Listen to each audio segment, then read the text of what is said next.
Hello दोस्तों, ink India channel पर आपका एक बार फिर से स्वागत है। आप लोगों को मैंने अपने वीडियो लेक्चर में एसएचएम के कॉन्सेप्ट बताए।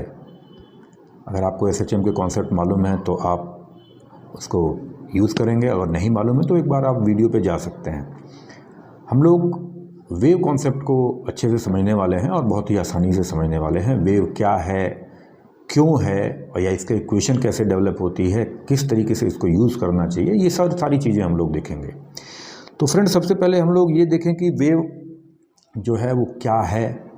फिर उसके बाद हम लोग देखेंगे वेव को गौर से, और जब गौर से आप वेव को देखेंगे तो बड़ी बारीक बारीक चीज़ें, बड़े महीन महीन कॉन्सेप्ट आपको जानने को मिलेंगे।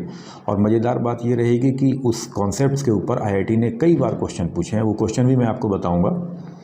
तो सबसे पहले एक एलिमेंट्री इंट्रोडक्शन तो दे ही दिया जाए कि वेव क्या है। तो फ्रेंड्स, वेव जो है, वेव एक डिस्टरबेंस है जो कि किसी भी मीडियम में चलती है।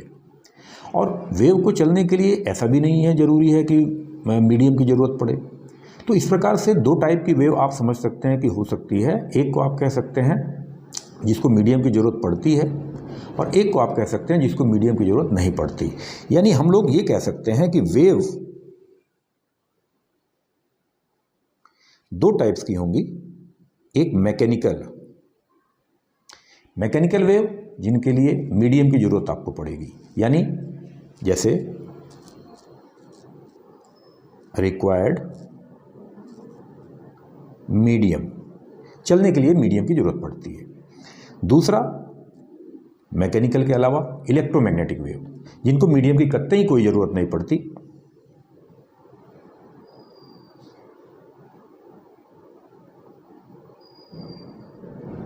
यानी इसको मीडियम की ज़रूरत कतई नहीं पड़ती है।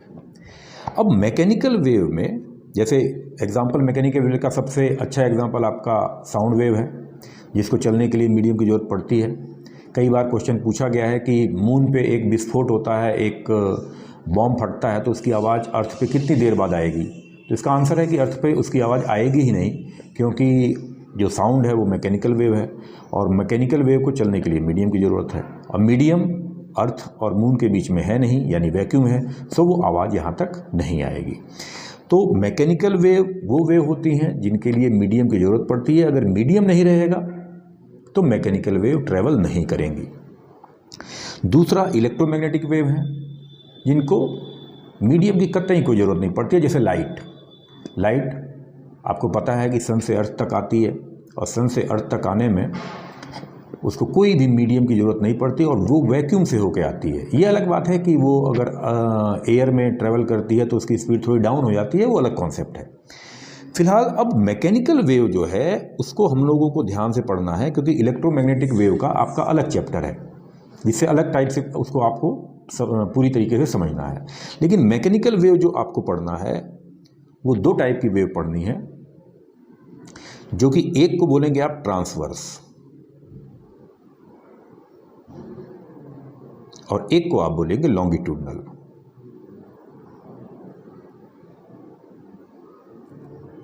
ट्रांसवर्स और लॉन्गिट्यूडनल वेव।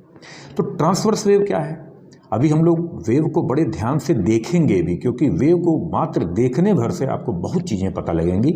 और मेरी गारंटी है आपको कि आपने इस तरीके से कभी वेव को देखा ही नहीं होगा, इसलिए बहुत सी चीज़ें आपको पता भी नहीं होंगी। तो ट्रांसवर्स वेव वो वेव होती हैं जो कि ट्रैवल जिस डायरेक्शन में करती हैं, मीडियम के पार्टिकल उसके परपेंडिकुलर प्लेन में इस तरीके से वाइब्रेट करते हैं। यानी मीडियम के पार्टिकल वेव के ट्रैवलिंग की डायरेक्शन से परपेंडिकुलर डायरेक्शन में ट्रैवल करते हैं, यानी एसएचएम करते हैं। यानी ये आपका पार्टिकल जो है वो एसएचएम करेंगे, और ये आपका वेव की वेव डायरेक्शन। और दूसरी वेव जो लॉन्गिट्यूडनल है वो थोड़ी सी अलग है। उसको आप अगर देखना चाहें तो स्प्रिंग में देख सकते हैं।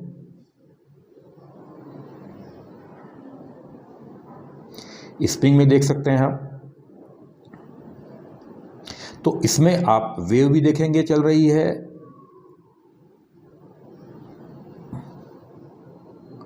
और मीडियम के पार्टिकल जो वाइब्रेट कर रहे हैं वो भी वेव की डायरेक्शन में ही वाइब्रेट करते हैं, यानी वो भी एसएचएम करेंगे और वेव की डायरेक्शन में ही एसएचएम करेंगे। यानी कि जब वेव मूव करती है तो एक्चुअल में पार्टिकल कतई मूव नहीं करते। पहली चीज़ तो आपको ये ध्यान रखनी है, अभी मैं आपको विजुअल दिखाऊंगा अभी इस चीज़ को।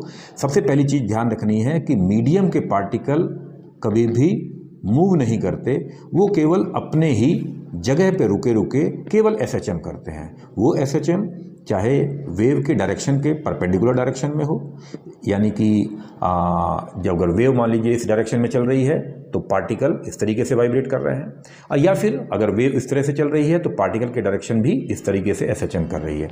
तो इस टाइप से आप ये समझ सकते हैं कि मीडियम के पार्टिकल केवल वाइब्रेट होते हैं और वेव ट्रैवल करती है।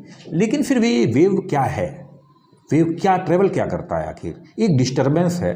ये डिस्टर्बेंस तो लोकल भाषा में है कि आप अगर किसी भी लेमैन को, किसी भी बंदे को कह देंगे कि यार ये डिस्टर्बेंस है जो ट्रैवल कर रहा है, तो वो उसके लिए टर्म ठीक है कि डिस्टर्बेंस ट्रैवल करता है। लेकिन आप चूंकि आईआईटी नीट की तैयारी कर रहे हैं तो आप इसको क्या कहेंगे कि वेव चल रही है, पार्टिकल रुके हुए हैं, लेकिन डिस्टर्बेंस तो चल रहा है, लेकिन टेक्निकली इस टर्म को क्या कहेंगे? टेक्निकली इस टर्म को हम लोग फेज कहेंगे कि फेज ट्रैवल करता है।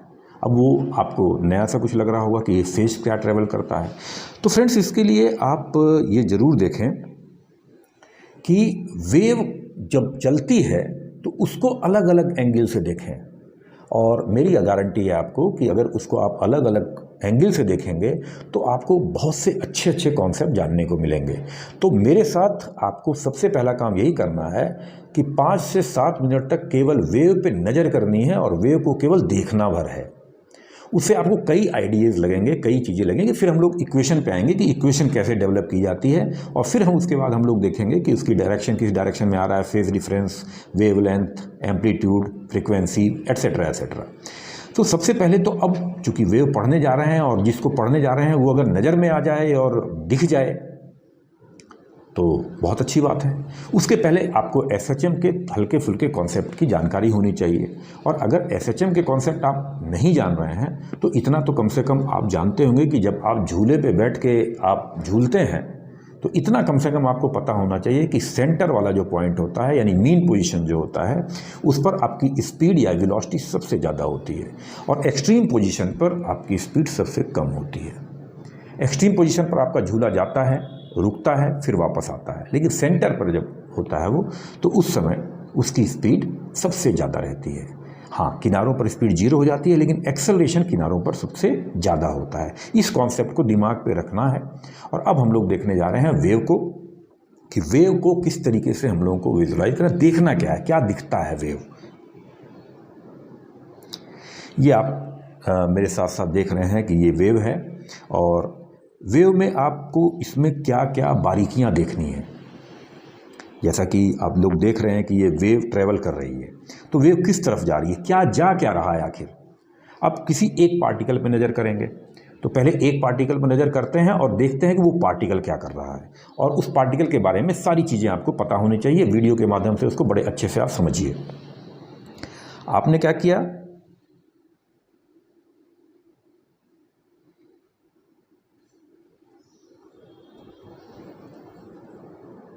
आप किसी एक पार्टिकल पर नज़र कर रहे हैं, और एक पार्टिकल पर नज़र करने के लिए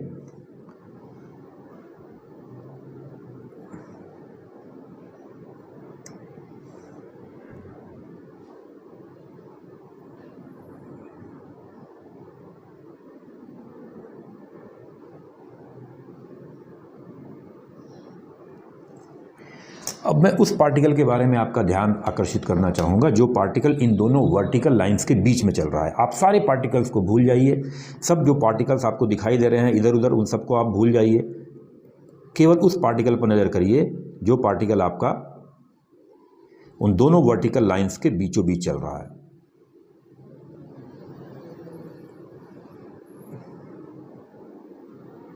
यानी आप इस तरीके से देख रहे हैं, और मैं सारे पार्टिकल्स को आपके नज़रों से दूर कर दे रहा हूं, और आप क्या करेंगे, कोई भी पार्टिकल और नहीं देखेंगे सिवाय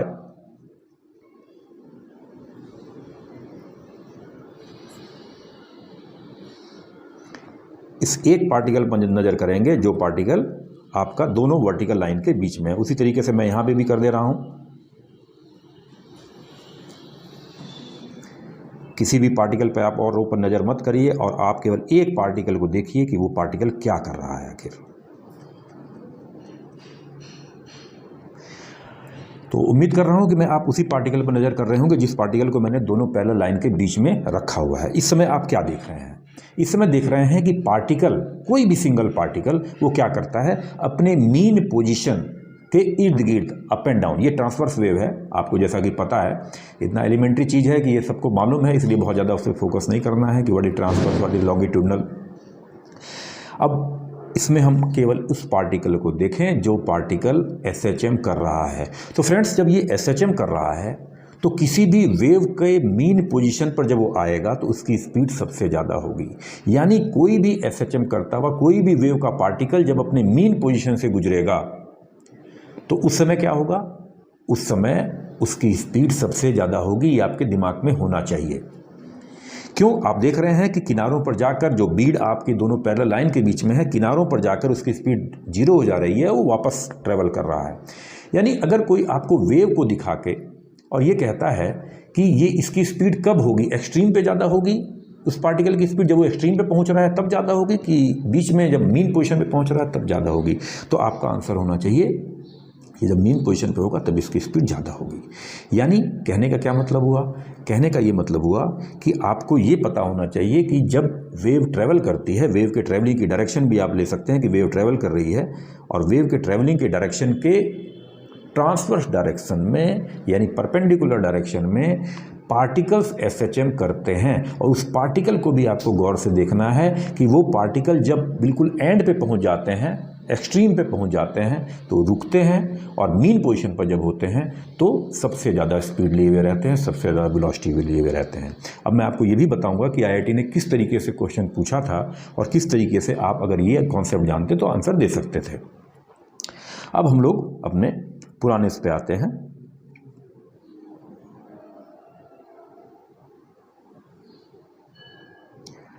अब इसमें एक पार्टिकल आपने देखा जो पार्टिकल SHM कर रहा है। अब मैं ऐसा ही एक और पार्टिकल, यानी अब आपको एक चीज़ तो पता है कि सारे के सारे जो पार्टिकल हैं वो SHM कर रहे हैं। इसका मतलब कोई एक दूसरा पार्टिकल भी आप देख सकते हैं जो कि SHM कर रहा होगा, और दूसरे पार्टिकल को देखिए कि वो SHM जो कर रहा है वो किस तरीके से कर रहा है, और इसके SHM में ये आपका पार्टिकल नंबर 1 हुआ, और दूसरे नंबर का पार्टिकल कोई भी XYZ कहीं भी ले सकते हैं आप, वो भी SHM कर रहा है। लेकिन इसके SHM में और उसके SHM में क्या अंतर है, उसको देखने के लिए मैं फिर से वही काम कर रहा हूँ। पैरेलल लाइन ड्रॉ करूँगा मैं, और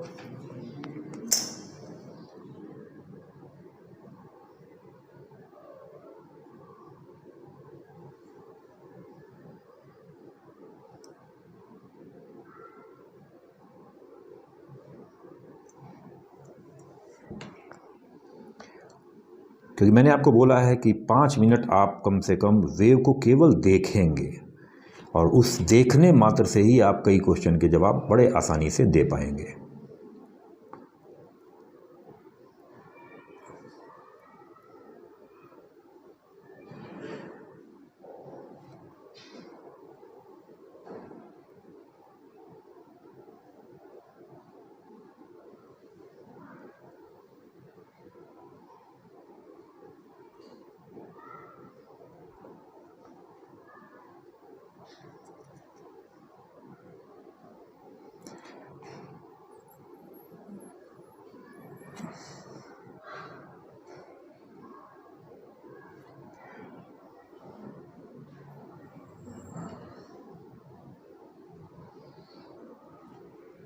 अब यहाँ पर आप 2 पार्टिकल को देख रहे हैं। अब पूरी वेव को आप भूल जाइए और इन 2 पार्टिकल पे केवल नज़र करिए। अब ये 2 नंबर का पार्टिकल हो गया और ये 1 नंबर का पार्टिकल हो गया। ये दोनों ही SHM कर रहे हैं, आप देख रहे हैं दोनों ही SHM कर रहे हैं। दोनों ही जितना 1 नंबर का पार्टिकल एक्सट्रीम पे जा रहा है, ठीक उतना ही दूरी पर दूसरा वाला पार्टिकल भी जा रहा है। कहने का मतलब दोनों का एम्पलीट्यूड सेम है। लेकिन दोनों में फिर डिफरेंस क्या है? दोनों की फ्रीक्वेंसी सेम है, जितने टाइम में पहला वाला पार्टिकल वापस आ जा रहा है उतने टाइम में दूसरा वाला पार्टिकल भी वापस आ जा रहा है। आखिर फिर दोनों में डिफरेंस क्या है? सो फ्रेंड्स, दोनों में डिफरेंस ये है कि पहला वाला पार्टिकल जब एक्सट्रीम पे पहुंच रहा है उसके थोड़ी देर बाद दूसरा वाला पार्टिकल उस एक्सट्रीम पे पहुंच रहा है, यानी दोनों के एसएचएम में डिले है थोड़ा सा, जिसको आप डिले कह सकते हैं। यानी एक पार्टिकल जब अपने मीन पर गुजर रहा है तो दूसरा मीन की तरफ जा रहा है, या एक पार्टिकल जब मीन पे है तो दूसरा एक्सट्रीम पे है। यानी कहने का मतलब ये हुआ कि एसएचएम करते हुए पार्टिकल्स, मीडियम के पार्टिकल्स सारे के सारे एसएचएम करते हैं, लेकिन उनका एसएचएम में केवल एक डिफरेंस रहता है। एम्पलीट्यूड सेम रहता है, फ्रीक्वेंसी सेम रहती है, लेकिन केवल एक डिफरेंस रहता है कि किसी को आप ये मान सकते हैं थोड़ा आगे चल रहा है, किसी को मान सकते हैं वो थोड़ा सा पीछे चल रहा है। लेकिन फिजिक्स की भाषा में इसको बोला जाता है फेज डिफरेंस। इसी दो को क्या माना जाता है? फेज डिफरेंस माना जाता है। यानी आप ये कह सकते हैं कि ये दोनों 1 नंबर के और 2 नंबर के जो पार्टिकल हैं इनके बीच में फेज डिफरेंस है। आखिर किसी को आप कैसे बताएंगे कि इन दोनों में क्या डिफरेंस है? डिफरेंस तो है, ये तो कन्फर्म है भाई। अगर एम्पलीट्यूड का डिफरेंस होता तो आप कहते कि एक पार्टिकल ज़्यादा दूर गया, एक पार्टिकल कम दूर गया, तो एम्पलीट्यूड का डिफरेंस आ गया। अगर एक पार्टिकल ज़्यादा तेज़ी से चल रहा होता, दूसरा धीरे धीरे चल रहा होता, तो आप कहते फ्रीक्वेंसी का डिफरेंस है। लेकिन अगर दोनों ही सेम चल रहे हैं, अगर मान लीजिए दोनों पार्टिकल इस तरीके से चलेंगे तो आप कहेंगे कोई फेज डिफरेंस नहीं है। अगर इस तरीके से चलेंगे तो आप कहेंगे 180 का फेज डिफरेंस है। लेकिन फेज डिफरेंस कुछ भी हो सकता है, चाहे 180, चाहे 0, चाहे 2 पाई, चाहे कुछ भी। तो फेज डिफरेंस अगर मान लीजिए इस तरह के, अगर एक साथ ऐसे जा रहे हैं तो 0 फेज डिफरेंस है, अगर इस तरीके से जा रहे हैं तो 180 का फेज डिफरेंस है। लेकिन अगर इस तरीके से जा रहे हैं तो क्या होगा? ये भी तो एक फेज डिफरेंस वाली बात है। दोनों पार्टिकल सेम एम्पलीट्यूड से मोशन कर रहे हैं, सेम फ्रीक्वेंसी से मोशन कर रहे हैं, तो इसमें डिफरेंस क्या है? डिफरेंस फेज डिफरेंस का है। तो अब इसमें आपको ये भी बात ध्यान रखनी है कि एसएचएम करते हुए पार्टिकल जो वेव के होते हैं या मीडियम के जो होते हैं उनमें फेज डिफरेंस होता है, और वो फेज डिफरेंस का फार्मूला क्या निकलेगा वो भी प्रूफ किया जाएगा। लेकिन कम से कम आपको ये पता होना चाहिए कि इन दोनों के बीच में फेज डिफरेंस होता है। पता तो हो, निकालते तो हैं ही हम लोग, पता तो होना चाहिए फेज डिफरेंस क्या है। अब ये दोनों चीज़ें हमें पता लग गई। फेज डिफरेंस का फार्मूला भी हम लोग देखा जाएगा, इसी पेज पे देखा जाएगा। अब इसके बाद हम लोग इसको डिलीट करते हैं।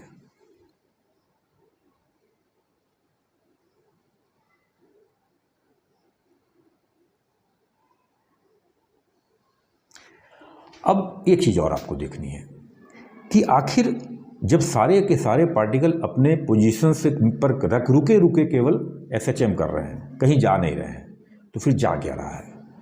आइए देखते हैं। अब आपको जो मैंने ब्लैक लाइन इस तरह से खींची थी वो आप अब इस तरीके से खींचिए।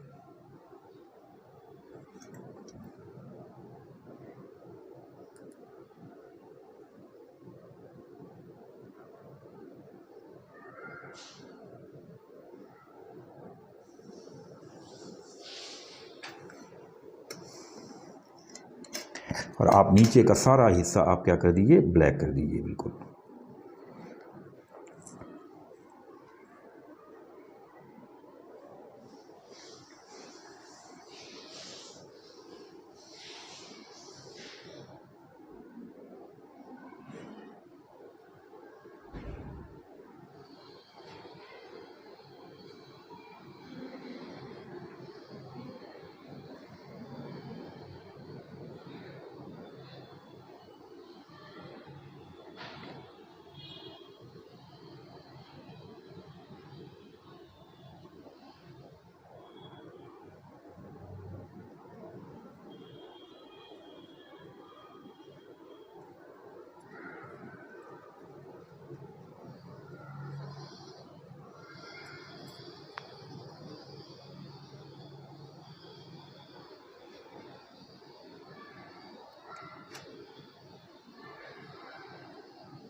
अब आप मेरे साथ साथ देखें कि ये जो मोशन कर रहा है वो क्या चीज़ है। जो आप मोशन में देख रहे हैं ये मोशन करती हुई चीज़ क्या है। आप मोशन करते हुए देख रहे हैं कि ये जा रहा है मोशन करते हुए, देखिए ये मोशन करते हुए इस तरीके से जा रहा है। ये क्या है, ये क्या चीज़ है, क्या जा रहा है। इसके पहले ही बात ये पक्की हो चुकी है कि पार्टिकल नहीं जाते हैं, पार्टिकल तो केवल अप एंड डाउन SHM करते हैं। फिर ये जा क्या रहा है, फिर से गौर से देखिए क्या चीज़ जा रही है। तो फ्रेंड्स, ये जो चीज़ जा रही है ये वो पार्टिकल हैं जो एंड पे आ रहे हैं, यानी एंड वाले पार्टिकल जो हैं, जिसको आप कह सकते हैं जितने एंड के पार्टिकल हैं वो सारे के सारे आगे जाते हुए आपको दिखाई दे रहे हैं। यानी ये वो पार्टिकल हैं जिनका फेज जो है वो एक ही है, कांस्टेंट है। यानी वो किनारे पर जब हो रहे हैं वही किनारा आपको भागते हुए नजर आ रहा है। या फिर यूं कह सकते हैं कि ये वो पार्टिकल हैं जिनके फेज जो हैं वो कांस्टेंट हैं। कांस्टेंट फेज वाले पार्टिकल जो हैं वो जाते हुए नजर आ रहे हैं, लेकिन पार्टिकल तो नहीं जाते। इसका मतलब ये फेज जो है वो फेज मोशन करते हुए आपको नजर आ रहा है। तो ये भी आपको ध्यान रखना है कि वेव जब मोशन करती है तो ये जो डिस्टर्बेंस है, जिसको हम कहते हैं कि wave is a type of disturbance moving in a medium, तो ये एक मीडियम में जो डिस्टर्बेंस जा रहा है वो डिस्टर्बेंस क्या है, वो फेज है। यानी इसकी भी वेलोसिटी निकल सकती है, जिसको आप वेव वेलोसिटी कहते हैं, उसी को आप फेज वेलोसिटी भी कह सकते हैं। और ये भी ध्यान रखना है आपको कि ये वो पार्टिकल हैं जिनका फेज कांस्टेंट है। इसको दिमाग में एकदम पक्के से आपको ध्यान रखना है। यानी आप कह सकते हैं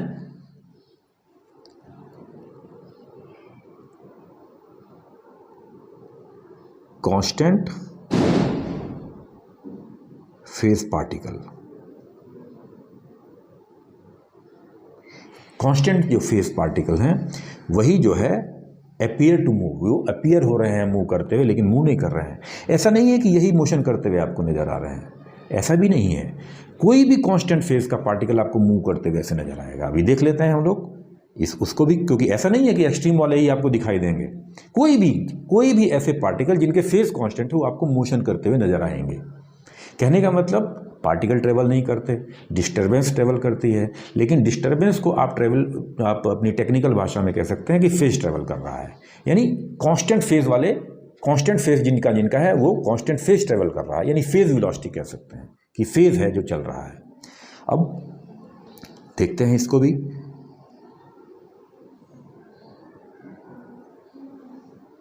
अब सपोज करिए कि मैं कांस्टेंट फेज जो है किसी और को मान लेता हूं कि मान लीजिए ये तो एक्सट्रीम वाले पार्टिकल मैंने ले लिए। अब मैं कोई ऐसे पार्टिकल लेता हूं, मान लीजिए वो मीन वाले पार्टिकल हैं, यानी मैं ऐसे पार्टिकल को देखना चाहता हूं जो मीन पर हैं। तो अब मीन वाले पार्टिकल देखते हैं। मीन वाले पार्टिकल भी देखिए,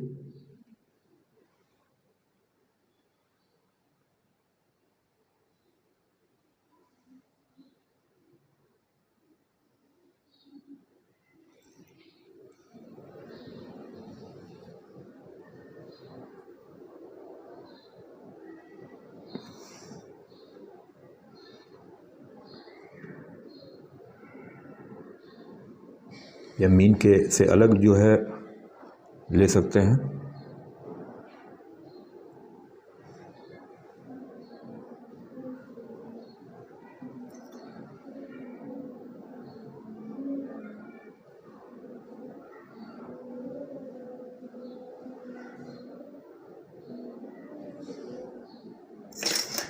अब देखिए मैं सभी को हटा रहा हूं यहां से, और साथ साथ देखिए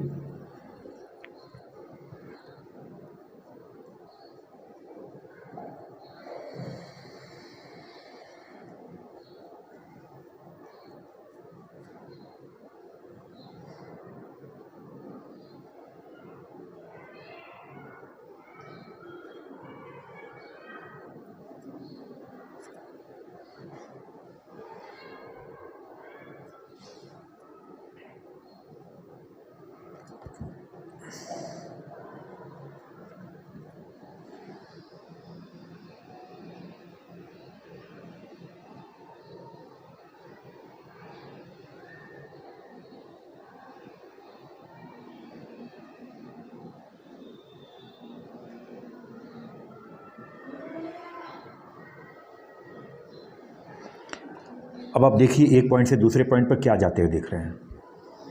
लेफ़्ट साइड से राइट डायरेक्शन में आप क्या जाते हुए देख रहे हैं? क्या पार्टिकल जा रहे हैं? नहीं, पार्टिकल तो आपको पहले ही प्रूफ कर दिया गया है कि पार्टिकल तो अप एंड डाउन SHM करते हैं, वो नहीं जा रहे हैं। फिर ये क्या जा रहा है? ये वो पार्टिकल आप देख रहे हैं, इस समय आपको केवल वो पार्टिकल दिखाई दे रहे हैं जिनके फेज़ कांस्टेंट हैं, यानी जो एक निश्चित फेज़ कांस्टेंट फेज़ पर रखे हुए हैं, और वही आपको अपीयर हो रहे हैं जाते हुए। यानी जब वेव मोशन करती है तो उसका जो वेव वेलोसिटी हम लोग निकालते हैं वो उसके फेज़ की वेलोसिटी होती है, यानी उन पार्टिकल्स की वेलोसिटी होती है, या उन पार्टिकल का ग्रुप मूव करते हुए नज़र आता है जो कि कांस्टेंट फेज़ रखे हुए होते हैं। अब ये अलग बात है, जो एक्सट्रीम पर आपने पार्टिकल देखे थे उनका फेज़ कुछ और था, इस समय इनका फेज़ कुछ और है, इनका फेज़ कुछ और है, लेकिन वो भी उसी स्पीड से चल रहे थे, ये भी उसी स्पीड से चल रहे हैं। तो वेव को आप जो है इस समय आपको जो मेन चीज़ें ध्यान रखनी है वो कि पार्टिकल मूव नहीं करते, पार्टिकल SHM करते हैं, और हर पार्टिकल का SHM करते हुए फेज़ अलग अलग होता है, सेम भी हो सकता है, अलग अलग भी होता है। तो कुछ पार्टिकल के फेज़ सेम होंगे, कुछ ऐसे पार्टिकल होंगे जिनके आउट ऑफ फेज़ चल रहे होंगे। आइए देखते हैं कि हम दो ऐसे पार्टिकल्स पकड़ते हैं जो कि आउट ऑफ फेज़ होंगे, यानी एक ऊपर रहेगा एक नीचे रहेगा, उसको भी देखिए।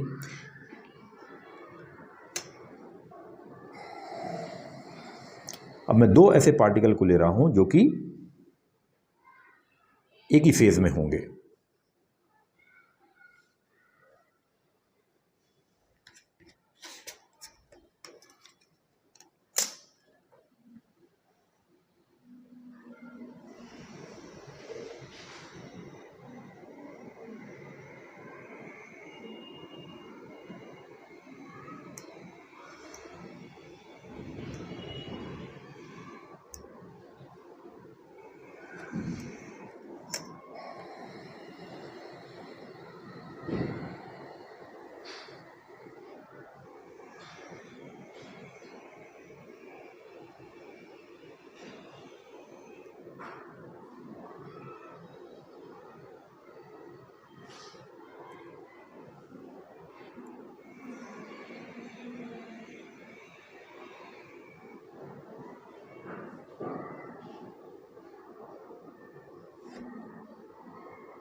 अब इन दो जो आपने पैरेलल लाइन देखी है, दो जो रिज मैंने बना रखी है, उस रिज में आप देखें, उस रिज में आप देखें, इस रिज में और इस रिज में आप देखिए दोनों पार्टिकल लगभग एक साथ अप और एक साथ डाउन हो रहे हैं। ये दोनों के दोनों पार्टिकल या तो आप कहेंगे सेम फेज में है, या कहेंगे कि इनके बीच में 2 पाई का फेज डिफरेंस है। 2 पाई आपको पता है कि साइन 0 0 होता है, साइन 2 पाई भी 0 होता है, यानी कि एक राउंड लेने का जो एंगल होता है वो 2 पाई होता है। तो एक राउंड लेने के बाद पार्टिकल अपने उसी पोजीशन पे आ जाता है। तो या तो आप ये कहेंगे कि ये दोनों पार्टिकल सेम पोजीशन पे हैं, सेम फेज पे हैं, या आप कहेंगे 2 पाई पे हैं, या आप कहेंगे 4 पाई पे हैं। फिलहाल ये वो पार्टिकल जो सेम फेज में रहते हैं उनके बीच की जो मिनिमम डिस्टेंस होती है वो लैम्डा होती है, यानी उसी को वेवलेंथ कहते हैं। तो अगर मैं आपको इस तरीके से बताऊं तो यहाँ पर एक बड़े आसानी से एक फार्मूला प्रूफ किया जा सकता है, वो ये फार्मूला प्रूफ किया जा सकता है कि इन दोनों पार्टिकल के बीच में जो ये आपको दिखाई दे रहे हैं सेम फेज वाले, उनके बीच की जो डिस्टेंस होती है उसी को हम लोग वेवलेंथ कहते हैं। या फिर एक वेवलेंथ के पार्टिकल जो होते हैं जिनके बीच में एक वेवलेंथ का डिफरेंस रहता है वो सेम फेज पे रहते हैं। और इनके बीच में जो फेज डिफरेंस होता है वह मैंने आपको बताया कि अगर पार्टिकल थोड़ा सा दूरी पे जा रहा है, भाई अगर आप कहते हैं कि एक ये पार्टिकल है और एक पार्टिकल उससे कुछ दूरी पे बना हुआ है और उनके बीच में फेज डिफरेंस कांस्टेंट है और वो जीरो नहीं है, जीरो होने का मतलब सेम पार्टिकल आप मान सकते हैं, तो इनके बीच में फेज डिफरेंस कितना है 2 पाई और जीरो बात एक ही है, क्योंकि साइन 2 पाई भी जीरो होता है और साइन जीरो भी जीरो होता है। तो इसमें आप देखेंगे ये आपका लैम्डा इसमें जो है उसको आप कहते हैं पाथ डिफरेंस। और इसी में या तो आप ये कहिए कि ये दोनों पार्टिकल जो हैं एक दूसरे से लैम्डा के पाथ डिफरेंस पे हैं, यानी लैम्डा की दूरी पे हैं। दूसरे टर्म में आप ये भी कह सकते हैं कि ये दोनों के दोनों जो हैं वो 2 पाई फेज डिफरेंस पे हैं,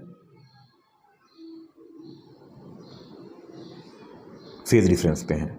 तो इसका मतलब ये हो गया कि लैम्डा जो आपका पाथ डिफरेंस होगा वो इक्वलेंट टू होगा 2 पाई फेज डिफरेंस के। तो कोई भी आपसे पूछ सकता है कि अगर लैम्डा पाथ डिफरेंस पे 2 पाई का फेज डिफरेंस है तो अगर मान लीजिए x पाथ डिफरेंस होता तो फेज डिफरेंस कितना होता। तो आप ये कह सकते हैं कि ये आपका पाथ डिफरेंस है, लैम्डा पाथ डिफरेंस पे आपका 2 पाई फेज डिफरेंस है, यानी यूनिट अगर मान लीजिए ले लिया जाए यूनिट पाथ डिफरेंस पे, यानी एक पाथ डिफरेंस पे यूनिट पाथ डिफरेंस पे जो फेज डिफरेंस आ जाएगा वो 2 पाई बाई लैम्डा आ जाएगा। और अगर मान लीजिए डेल्टा एक्स पाथ डिफरेंस हो तो डेल्टा एक्स पाथ डिफरेंस पे जो फेज डिफरेंस आ जाएगा वो 2 pi by lambda into delta x आ जाएगा, यानी ये फेज डिफरेंस आ जाएगा, यानी delta phi is equal to 2 pi by lambda into delta x. ये फार्मूला आपने पढ़ा होगा और ये फार्मूला किस टर्म में यूज़ हो रहा है, क्यों यूज़ हो रहा है, ये आज आपको पता लग गया होगा कि क्यों हम लोग दो पार्टिकल के बीच में फेज डिफरेंस निकालते हैं। और अगर हमें पाथ डिफरेंस दिया हुआ हो तो फेज डिफरेंस निकालने का क्या मतलब हो सकता है। पाथ डिफरेंस अगर 2 लैम्डा है तो क्या हो सकता है, 3 लैम्डा है तो क्या हो सकता है। तो उसी चीज़ को हम दो तरीके से आपको बताते हैं, चाहे हम लोग उसको लैम्डा से बताएं या पाथ डिफरेंस से बताएं, और चाहे हम लोग उसको फेज डिफरेंस से बताएं। तो अब हम दो अलग पार्टिकल को देखेंगे जिनके बीच में कुछ और फेज डिफरेंस है। अपोजिट फेज डिफरेंस भी आप देख सकते हैं। अपोजिट फेज डिफरेंस हमेशा लैम्डा बाई 2 पे जरूर आपको मिलेगा अपोजिट फेज डिफरेंस, वो भी देखते हैं। अब सपोज करिए आपने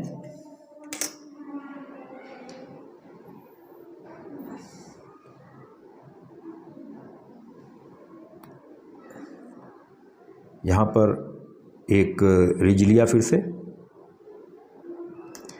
और यहाँ से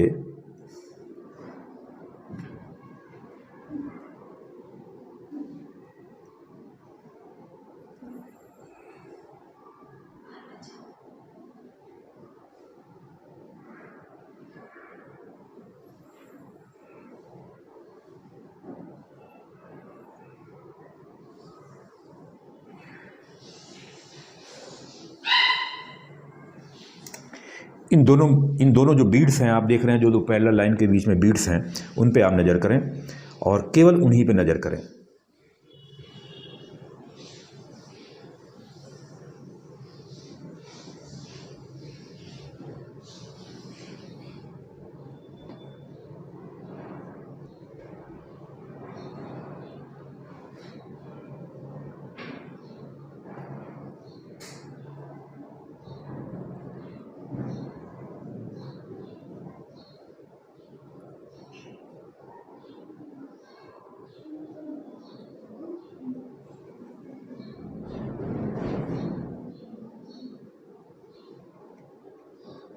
अब मेरे ख्याल से आप लोगों का कॉन्सेप्ट धीरे धीरे समझ में आ रहा होगा, आपको कॉन्सेप्ट में मैच्योर हो रहा होगा। तो इस तरीके से आप देख सकते हैं कि हमारे कहने का क्या मतलब है। इस समय दोनों पार्टिकल SHM कर रहे हैं, लेकिन अब देख रही एक पार्टिकल अप पोजीशन पे एक्सट्रीम जा रहा है, तो दूसरा उस समय डाउन के एक्सट्रीम पोजीशन पे जा रहा है।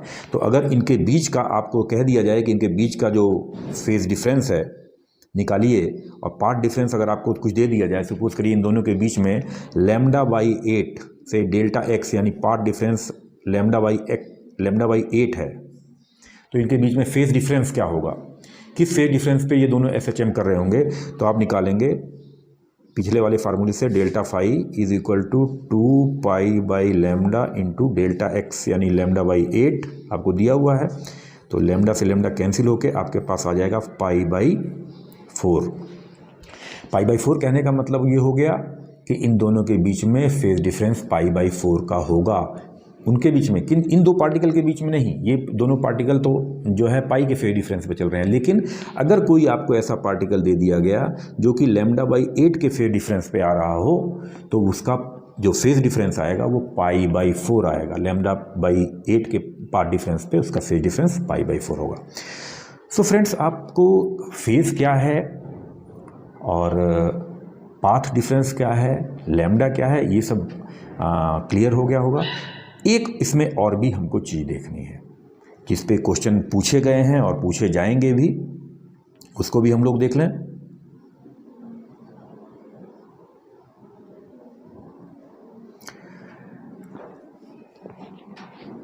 कई बार ये क्वेश्चन पूछा गया है कि इसमें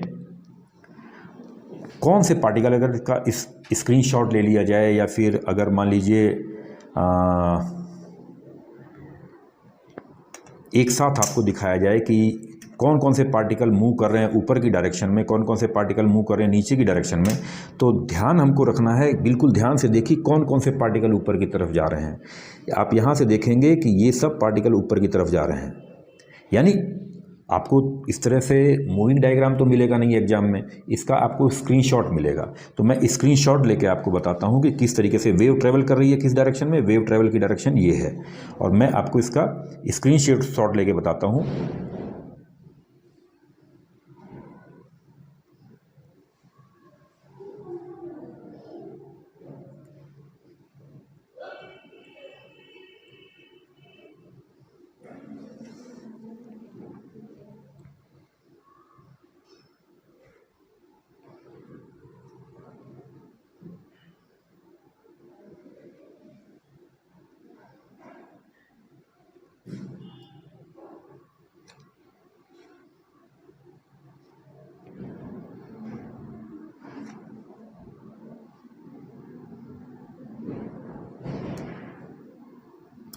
जिस पार्टिकल को, जिस वेव को आप अभी देख रहे थे, वही अगर मैं वेव यहाँ पे ड्रॉ कर दूं, क्योंकि आपको पता है कि आपको एग्जाम में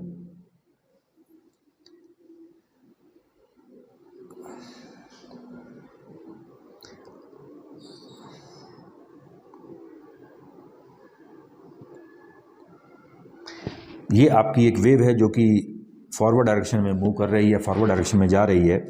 तो आपसे अगर ये पूछा जाए कि ये पार्टिकल से लेके यहाँ तक के पार्टिकल क्या कर रहे होंगे, किस डायरेक्शन में जा रहे होंगे, तो इन सब के जो स्पीड है वो अपर डायरेक्शन में सबकी होगी,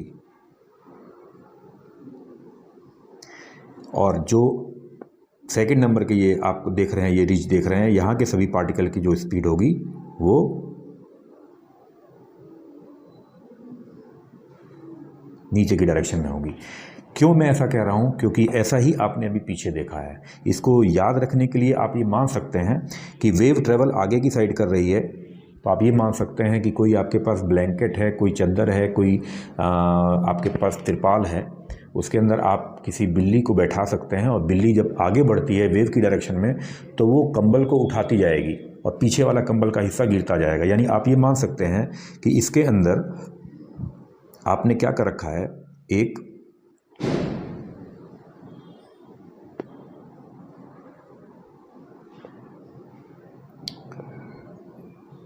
कैट बैठा रखा है,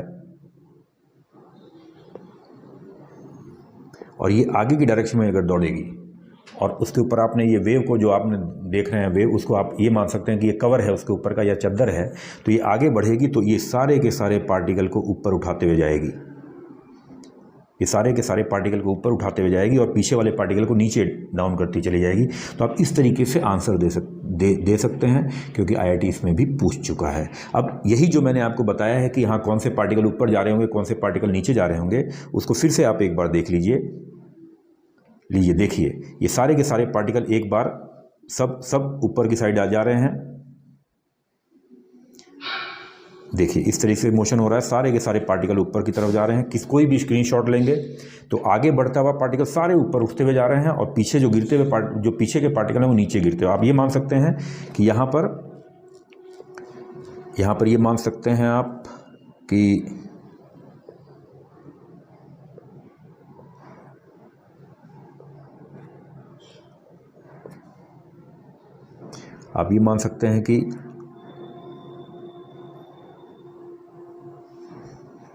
जैसा कि मैंने उस फिगर में आपको बताया,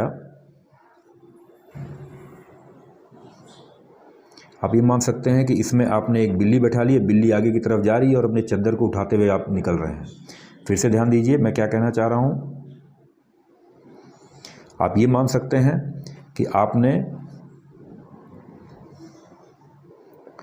यहाँ पर एक बिल्ली बैठा दी है और बिल्ली आगे बढ़ती जा रही है, पार्टिकल ऊपर जाते जा रहे हैं, देख रहे हैं आप। इस तरीके से आप ये मान सकते हैं कि आप किसी भी जब वेव आगे की तरफ ट्रेवल कर रही है तो आप ये मान सकते हैं कि कोई जानवर, कोई एनिमल अपने चद्दर के नीचे बैठा रखा है और आपका जो जानवर है वो जब आगे मूव करेगा, सपोज करिए इस तरह में मैं इस तरीके से दिखाऊं आपको कि आपने यहाँ पे जानवर रखा और ये आगे मूव कर रहा है, तो देखिए उसके आगे के पार्टिकल सारे के सारे ऊपर की तरफ जा रहे हैं और नीचे, और पीछे के पार्टिकल सब नीचे की तरफ दबते जा रहे हैं। तो इस बेस पे भी आंसर आपको देना है। और हाँ, ये भी आपको ध्यान रखना है कि जब पार्टिकल मीन पोजीशन से गुजर रहे होंगे, यानी मीन पोजीशन से गुजर होने का मतलब क्या हुआ, मीन पोजीशन से गुजरने का मतलब ये हुआ, मीन पोजीशन से गुजरने का मतलब क्या हुआ,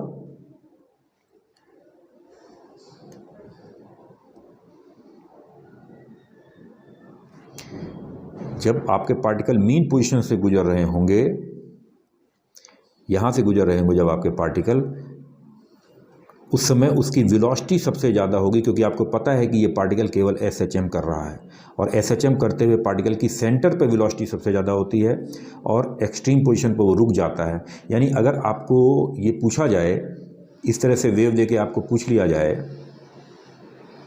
कि एक वेव इस डायरेक्शन में ट्रेवल कर रही है और ये आपका पार्टिकल A है,